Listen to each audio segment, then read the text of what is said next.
अस्सलाम वालेकुम। हाँ जी, तो क्या हाल चाल। आई होप कि आप सब ठीक ठाक होंगे। तो अपनी एक और वीडियो में आपको वेलकम करता हूँ। तो आज जो हम वीडियो देखने वाले हैं उस वीडियो का टाइटल है India versus Pakistan, which country is better geography, India versus Pakistan geography. और इस वीडियो का जो क्रेडिट है वो जाता है गौरव ठाकुर को, और वीडियो का ओरिजिनल लिंक आपको नीचे डिस्क्रिप्शन में मिल जाएगा। तो अगर आप कोई भी वीडियो मुझे सजेस्ट करना चाहते हैं तो मेरा इंस्टाग्राम भी आपको नीचे डिस्क्रिप्शन में मिल जाएगा, मुझे मैसेज कर सकते हैं। और अगर आपको मेरी वीडियोस अच्छी लगती हैं तो प्लीज़ वीडियोस को लाइक करके चैनल को ज़रूर सब्सक्राइब किया करें। तो चलें बगैर देर किए वीडियो को स्टार्ट करते हैं। हेलो फ्रेंड्स, मैं हूं गौरव और हम इतने भोले भाले हैं कि अंग्रेजों ने हम भारत के लोगों को डिवाइड एंड रूल का पाठ पढ़ाया और हमने इसे ही फॉलो करके इंडिया पाकिस्तान का बंटवारा कर लिया। पर सोचो, कभी अगर बंटवारा हुआ ही नहीं होता तो क्या स्थिति होती। इंडिया पाकिस्तान आज ही एक भारत का हिस्सा होते तो भारत की मिलिट्री आज दुनिया की दूसरी या तीसरी सबसे बड़ी मिलिट्री होने के साथ ही दुनिया की तीसरी सबसे बड़ी न्यूक्लियर वेपन वाली कंट्री भी होती। यही नहीं, आने वाले 74th इंडिपेंडेंस डे तक पाकिस्तान की 4 जंगों में, इंडिया पाकिस्तान के बंटवारे में और आज तक भारत पर हुए टेररिस्ट अटैक में मारे गए लाखों शहीदों की जानें भी नहीं जाती। और इसी के साथ इंडिया पाकिस्तान की जीडीपी मिलाकर हमारे देश की जीडीपी यूके की जीडीपी को पीछे छोड़कर दुनिया की 3rd लार्जेस्ट जीडीपी होती। पर यह सब सिर्फ तभी होता अगर इंडिया आज भी 1947 के पहले वाला भारत होता, लेकिन ऐसा नहीं है। इंडिया और पाकिस्तान 2 टुकड़ों में बंट चुके हैं और आज अगर ये एक होते तो चाइना से आगे निकलकर एशिया के डेवलप्ड कंट्री नहीं बल्कि एक सुपर पावर कंट्री बन चुके होते। पर अफसोस ये सब कभी नहीं हुआ और जो बंटवारा हुआ है ना, उससे इन दोनों ही कंट्रीज का क्या हाशर और हाल हुआ है, क्या फायदा और क्या नुकसान हुआ है, आज हम वही चीजें कैलकुलेट करने वाले हैं हमारे इस वीडियो में, जिसका टाइटल है इंडिया पाकिस्तान ज्योग्राफी। बंटवारे के बीच तो अंग्रेजों ने भारत में आते ही बो दिए थे, लेकिन जब ब्रिटिशर्स वर्ल्ड वॉर 2 में हार गए तब उनके पास इंडिया को गुलाम बनाए रखने के लिए पैसे नहीं बचे और इसीलिए उन्होंने भारत को लूट लेने के बाद फिर अपने देश वापस जाने की तैयारी कर ली। लेकिन जाते जाते भी अंग्रेजों ने भारत की बर्बादी के लिए भारत को आजादी के साथ इंडिया पाकिस्तान के बंटवारे का तोहफा दिया। और इसी बंटवारे के लिए स्पेशली इंग्लैंड से एक वकील को बुलाया गया जिसका नाम था सर सिरिल रैडक्लिफ, और जो पहली बार बस इंडिया और पाकिस्तान के बीच लाइन खींचने के लिए आया था। मतलब भाई, पहले कभी इंडिया नहीं आए थे, बस पहली बार आए लाइन खींचने। अब सर सिरिल ने कैसे ये लाइन खींची, इस पर पूरा वीडियो इस चैनल पर ऑलरेडी है, जिसे आप इस वीडियो के बाद ऊपर आई बटन दबाकर देख सकते हो। मगर शॉर्ट में बताऊं तो सर सिरिल ने रिलीजन के बेसिस पर बंटवारा कर दिया था। पर इस टेढ़ी मेढ़ी लाइन को खींचते वक्त उन्होंने बॉर्डर्स का बिल्कुल भी ख्याल नहीं रखा, जिस वजह से आज ये दोनों कंट्रीज में प्रॉब्लम है और पाकिस्तान के जियोग्राफिक बॉर्डर्स की हालत काफी खराब है, क्योंकि पाकिस्तान अपने बॉर्डर्स 2 नहीं बल्कि 4 देशों के साथ शेयर करता है, इंडिया, अफगानिस्तान, ईरान और चाइना। और उसमें से भी इंडिया और अफगानिस्तान ऐसे 2 देश हैं जिनकी पाकिस्तान के साथ बिल्कुल नहीं बनती। और ऐसा इसीलिए क्योंकि पाकिस्तान अफगानिस्तान के साथ एक बॉर्डर शेयर करता है जिसे ब्रिटिशर्स ने 1893 में उस वक्त के भारत और अफगानिस्तान के बीच में बनाया था। इस बॉर्डर की वजह से अफगान का पाश्तूनिस्तान 2 हिस्सों में बढ़ गया, जिसका आधा हिस्सा आज पाकिस्तान में है और वही आधा अफगानिस्तान में है। और पाश्तून्स वही लोग हैं जो आधे से ज्यादा अफगानिस्तान को रूल करते हैं और इसीलिए आज तक अफगानिस्तान 1893 में बनाए हुए इस बॉर्डर को एक्सेप्ट नहीं करता। उनके हिसाब से पाश्तूनिस्तान पूरा का पूरा आज भी अफगानिस्तान में ही आता है। और पाकिस्तान की ऐसे ही दुश्मनी ईरान से भी है, बस इस केस में पाश्तूनिस्तान की जगह बलोचिस्तान है। पर बलोचीज ईरान में कोई मेजॉरिटी एथनिक ग्रुप नहीं है, जिस वजह से पाकिस्तान और ईरान अंडरस्टैंडिंग से इस रीजन को शेयर करते हैं। पर ये कभी भी भाईचारे में नहीं बदल सकता, क्योंकि ईरान को शिया गवर्नमेंट और पाकिस्तान को सुन्नी गवर्नमेंट चलाती है और इसीलिए उनके आइडियल्स और वैल्यूज में बहुत फर्क आ जाता है।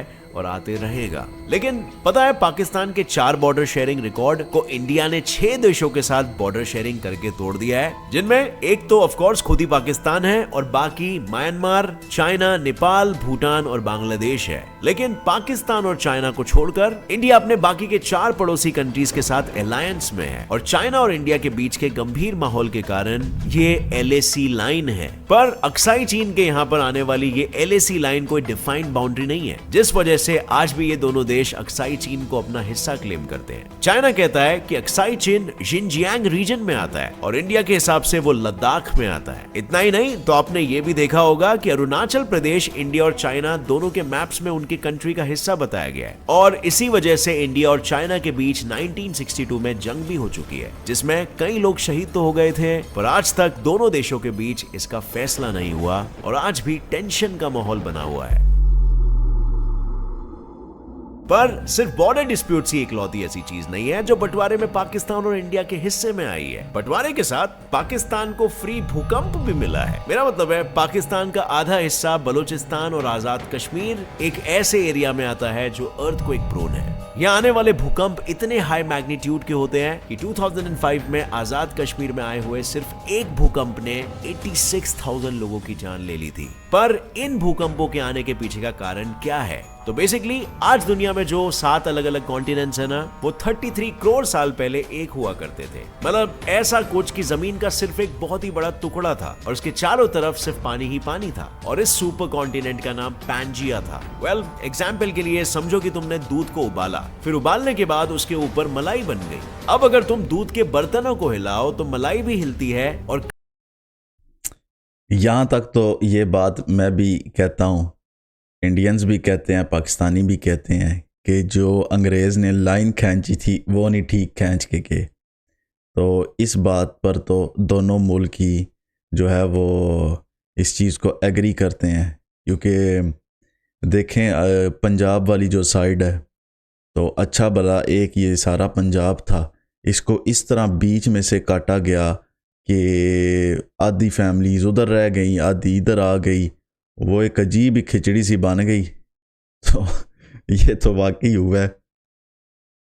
कई बार इसके टुकड़े भी हो जाते हैं। उसी तरह जब अर्थ के कोर का लावा ठंडा हुआ तो ऊपर जमी हुई मलाई यानी कि लैंड के टुकड़े भी हुए और इन्हीं टुकड़ों को कहते हैं टेक्टोनिक प्लेट्स। अब फ्रेंड्स, आप सोचोगे कहां से कहां पहुंच गए, इन प्लेट्स का भूकंप से क्या संबंध है? वेल, संबंध है क्योंकि फिलहाल इंडियन, यूरेशियन और अरेबियन प्लेट्स आपस में टकरा रहे हैं और इनके टक्कर के झटकों की वजह से पाकिस्तान के रीजन्स में काफी हाई मैग्नीट्यूड वाले भूकंप आते हैं। इतना ही नहीं, इन्हें तो विरासत में बस 1146 किलोमीटर लंबी कोस्ट लाइन मिली है और उसमें भी कराची के बस एक अकेले पोर्ट से पाकिस्तान का पूरा 60% ट्रेड और सप्लाईज आता जाता है। मतलब अगर कल को किसी देश ने इस पोर्ट को कैप्चर कर लिया तो पूरा का पूरा पाकिस्तान लैंडलॉक हो जाएगा और पाकिस्तान के आधे से ज्यादा ट्रेड और सप्लाईज ठप पड़ जाएंगे। अब फ्रेंड्स, अगर आप पाकिस्तान के प्रॉब्लम्स पर दुखी हो तो उससे पहले मैं आपको यह भी बता दूं कि बंटवारे के बाद इंडिया के हिस्सों में भी काफी प्रॉब्लम्स आए, जैसे कि फ्लड्स, अर्थक्वेक्स और ड्राउट्स। इंडिया की आधी बॉर्डर कोस्ट लाइन है जो कि 7,516 किलोमीटर लंबी है, जिस वजह से यहाँ के कोस्टल रीजन्स को ज्यादा बारिश की मार झेलनी पड़ती है और इसके पीछे का कारण है अरेबियन सी के पानी के तापमान में होने वाला बदलाव। क्योंकि अरेबियन सी का पानी इतना गर्म हो चुका है कि उस तरफ से आने वाली बारिश के बादल में बहुत ज्यादा फ्लक्चुएशंस होते हैं और इसीलिए कहीं एक तरफ कोस्टल रीजन्स में ज्यादा बारिश गिरने के कारण फसल नहीं उग पाती तो कहीं बिहार, महाराष्ट्र, कर्नाटका, आंध्र प्रदेश, तमिलनाडु जैसे स्टेट्स में खेत और अनाज ड्राउट यानी सूखे की वजह से बर्बाद हो जाते हैं। इतना ही नहीं तो इंडियन प्लेट हर साल 50 mm जितना यूरेशियन प्लेट की तरफ बढ़ रही है, जिसकी मूवमेंट इतनी स्लो है कि हमें यह महसूस नहीं होता, पर इन प्लेट्स के टकराने के कारण पाकिस्तान की तरह हमारे नॉर्थ ईस्टर्न रीजन्स में भी अर्थक्वेक्स की फ्रीक्वेंसी बढ़ती जा रही है और इसी वजह से हर साल इंडिया और थोड़ा छोटा भी होते जा रहा है। लेकिन इस ज्योग्राफिकल बंटवारे ने कहीं ना कहीं इंडिया और पाकिस्तान दोनों को सिर्फ प्रॉब्लम्स ही नहीं दी है बल्कि कुछ बेनिफिट्स भी दिए हैं, जैसे कि United states energy information administration EIA के अनुसार पाकिस्तान के पास जमीन में पेट्रोलियम ऑयल के लगभग 8 बिलियन बैरल्स है और iron ore, copper, gold, silver के रिजर्व्स के साथ साथ जेम्स, मार्बल्स, टाइल्स जैसे प्रीशियस स्टोन्स के भी रिजर्व्स है। इतना ही नहीं, पाकिस्तान की 26% जमीन एग्रीकल्चर के लिए यूज की जाती है और वहां पर सबसे ज्यादा प्रोडक्शन व्हीट और कॉटन का होता है और इसीलिए कॉटन के प्रोडक्शन में पाकिस्तान दुनिया में 5th नंबर पर आता है और ये वर्ल्ड का one of the largest textile producers भी है। इसके पीछे का एक और कारण है कि पंजाब और सिंध प्रोविंस की जो मिट्टी है ना, वो काफी डीप और बहुत ही ज्यादा फर्टाइल होती है, जो कॉटन उगने के लिए एकदम परफेक्ट है। और भले ही बंटवारे में पाकिस्तान को कम कोस्टलाइन मिली हो, तो भी पूरे देश में इंडस रिवर फ्लो करती है, जो पाकिस्तान की सबसे बड़ी रिवर है। सो इन अ वे हम कह सकते हैं कि पाकिस्तान की लाइफलाइन भी है। और वहीं इंडिया के ज्योग्राफिकल बेनिफिट में सबसे ऊपर आता है माइका का नाम। माइका वो माँ वाला माइका नहीं, मेटल वाला माइका, क्योंकि इंडिया माइका का पूरे वर्ल्ड में टॉप प्रोड्यूसर है। माइका असल में एक ऐसा कंपाउंड है जिसका इस्तेमाल पेंट से लेकर मेकअप, ऑटोमोबाइल्स, रबर प्रोडक्ट्स और प्लास्टिक प्रोडक्ट्स में किया जाता है। दुनिया का 60% माइका इंडिया से ही ट्रांसपोर्ट होता है। साथ ही इंडिया वर्ल्ड में कोल का 3rd लार्जेस्ट प्रोड्यूसर भी है और हमारे पास टाइटेनियम और डायमंड्स और लाइमस्टोन्स के काफी सारे रिजर्व्स हैं और ऑयल रिजर्व्स में हमारे पास ऑलमोस्ट 5.4 मिलियन बैरल्स है। अब बात करते हैं इंडिया की लाइफलाइन हिमालयन माउंटेन्स की, और इसे इंडिया का लाइफलाइन इसीलिए कहा जाता है क्योंकि देश की लगभग सभी नदियां जैसे कि गंगा, यमुना, ब्रह्मपुत्रा, ये सारी हिमालय से ही शुरू होती है और इनमें से कई नदियों पर लगाए हुए डैम्स हाइड्रो इलेक्ट्रिसिटी जनरेट करने में काफी मदद करते हैं। इतना ही नहीं तो हिमालय नॉर्थ से आने वाली बर्फीली हवाओं को भी रोकता है, जिससे इंडिया का क्लाइमेट हमेशा मॉडरेट रहता है और बारिश की वजह से एग्रीकल्चर में मदद होती है। और ये ना सिर्फ दुनिया का सबसे बड़ा माउंटेन रेंज है, बल्कि ये चाइना के खिलाफ हमारा ग्रेटेस्ट नेचुरल डिफेंस भी है।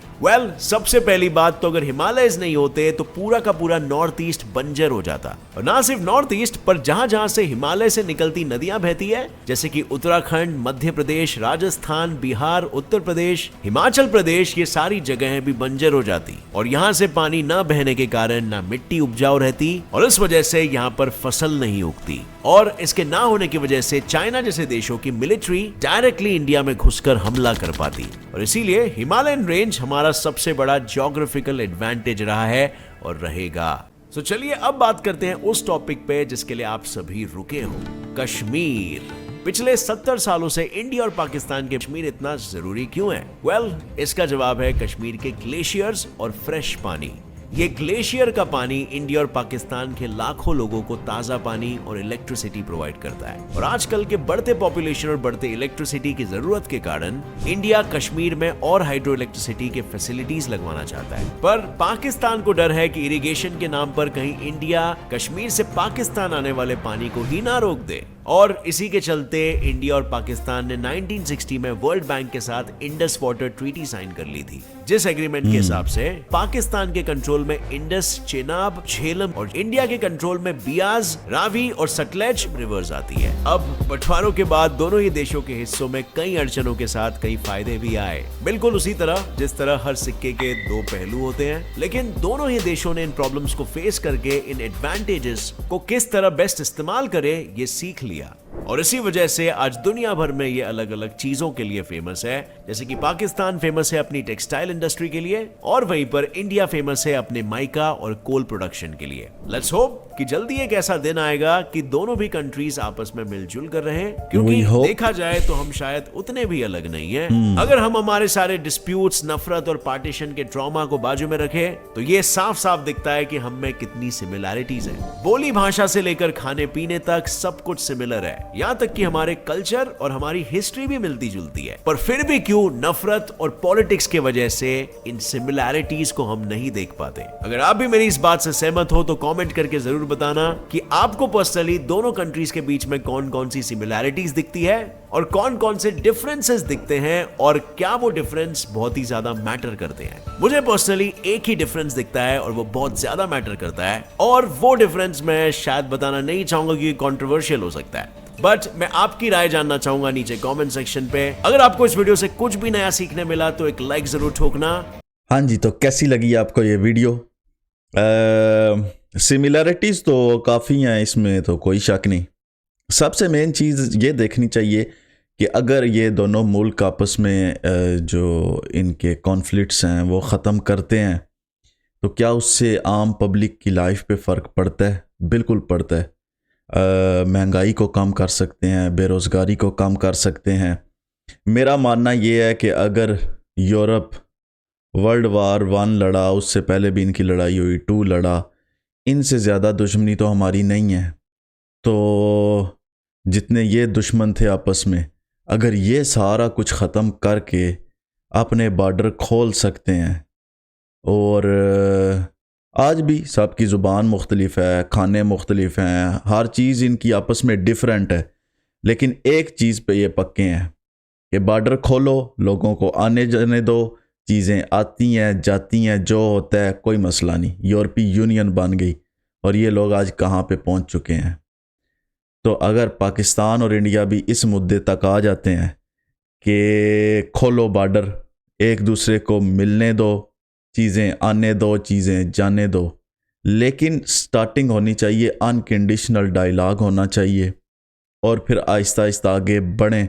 बीच में जैसे इमरान खान कहता था, बीच में काफ़ी ऐसे मौके आएंगे कि मुख्तलिफ़ ताकतें, मुख्तलिफ़ ग्रुप्स ये सारा कुछ सबोटाज करना चाहेंगे, लेकिन आप अपना अज़म पक्का रखें, दोनों मुल्क आगे बढ़ते जाएं। एक दिन ज़रूर इंशाल्लाह ऐसा आएगा जब यूरोप की तरह पाकिस्तान और इंडिया के भी बॉर्डर खुल सकते हैं। कोई चीज़ नामुमकिन नहीं है, नथिंग इज़ इम्पॉसिबल। सिर्फ दोनों तरफ से पॉजिटिव स्टेप्स होने चाहिए और सब कुछ पॉसिबल है।